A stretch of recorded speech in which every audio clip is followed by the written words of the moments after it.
Right, good morning everybody. I was going to write this down, but I thought I'd make a video as people have been following me with these videos.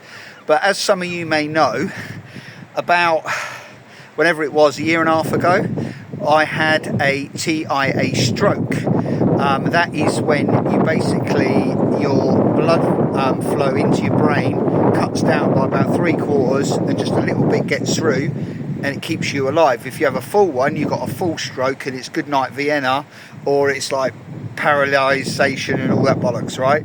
So what it did, it set me on a bit of a journey to find out the causes. Those causes were high blood sugar, high blood pressure, high stress levels. They were the three main things. So for the blood sugar, you have to look at your food consumption, everything that's got sugar in it, everything that's got carbohydrates in it, anything that's got white, you know, like white bread, white rice, anything like that, crisps, all that stuff. So all your processed food, everything like that, you cut out, and then you go exercising and you work on your mind, because stress is a big part of it all.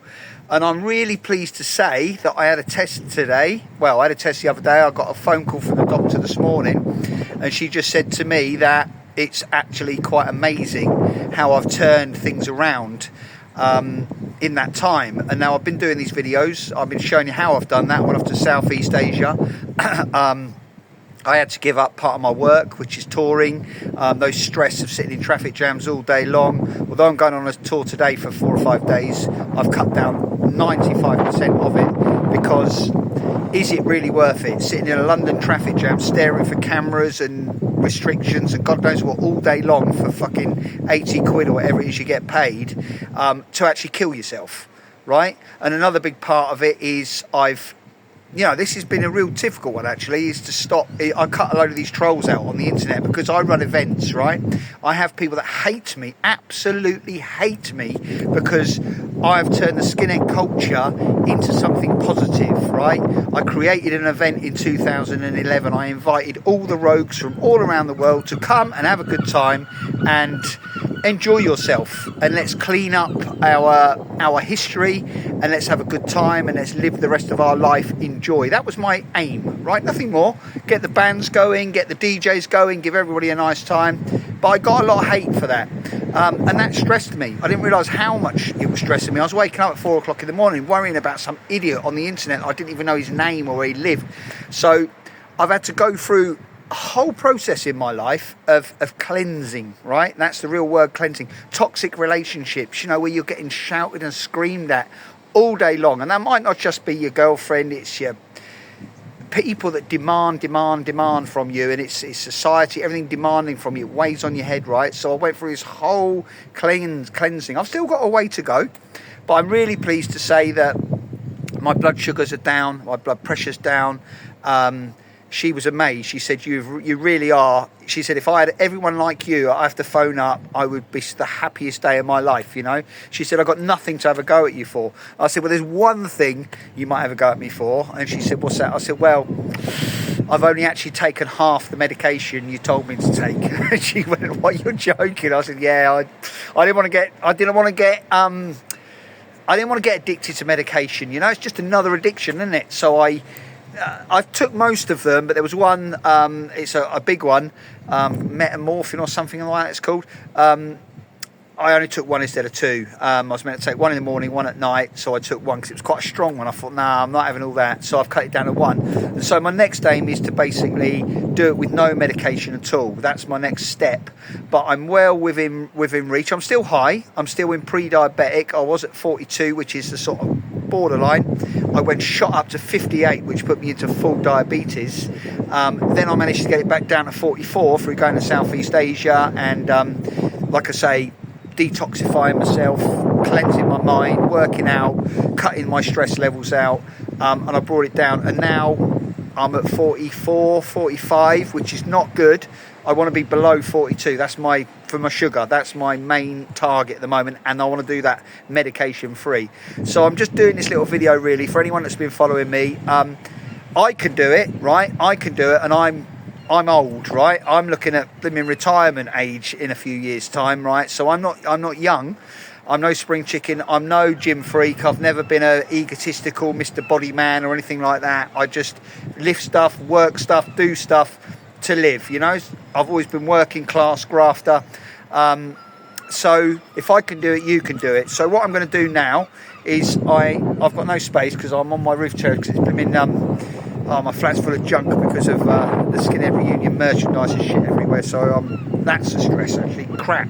That's my next mission is to get rid of crap out of my house, because crap in your house is crap in your head. Another big lesson in life.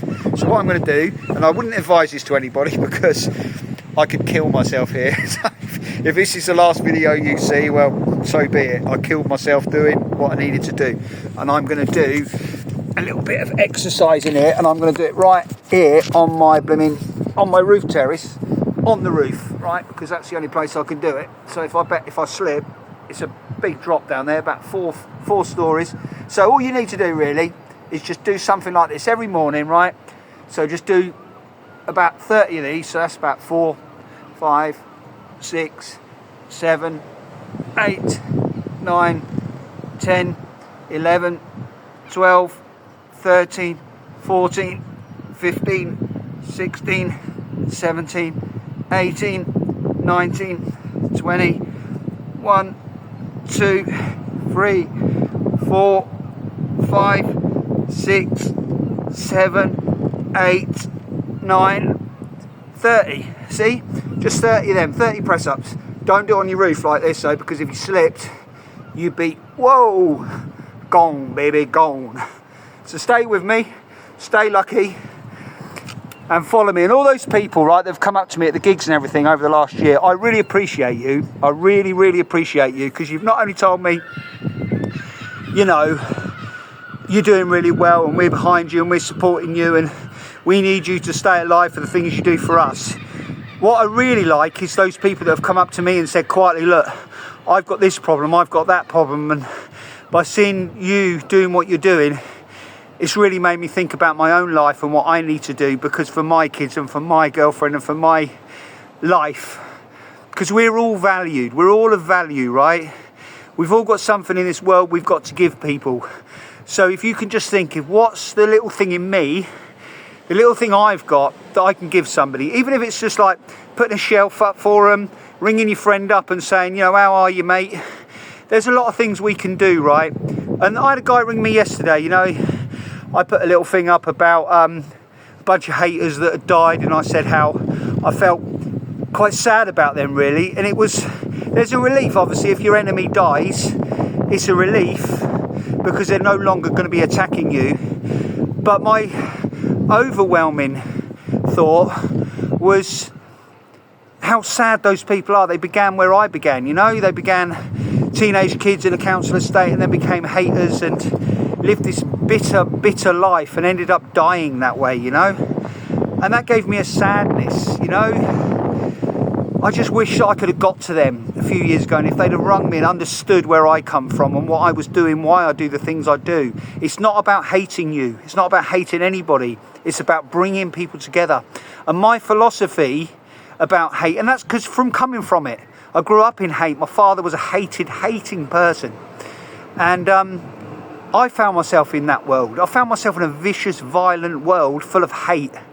And circumstances happened, things got out of hand, and I made a conscious change, like I'm doing now with health. I made that conscious change in 1993, right? That's when I did it. It took me a long time, and the fight after that to clean and cleanse my soul is an ongoing battle. So what I'm saying is we're not here for a long time, so be here for a good time, right? And just do something, change, right? When you hate something, think, why do I hate that? Is it that I hate, or is it me that I hate? All right? Look at that and think about that, right? And be positive, because nobody gives a shit about a hater, right? Look at the love, look at the care, look at the world we've got around us, right? And our kids and our children and our anything, your dog, anything that makes you happy, that's beauty. You know, hippy trippy, but God love and stay alive, all of you. Be lucky.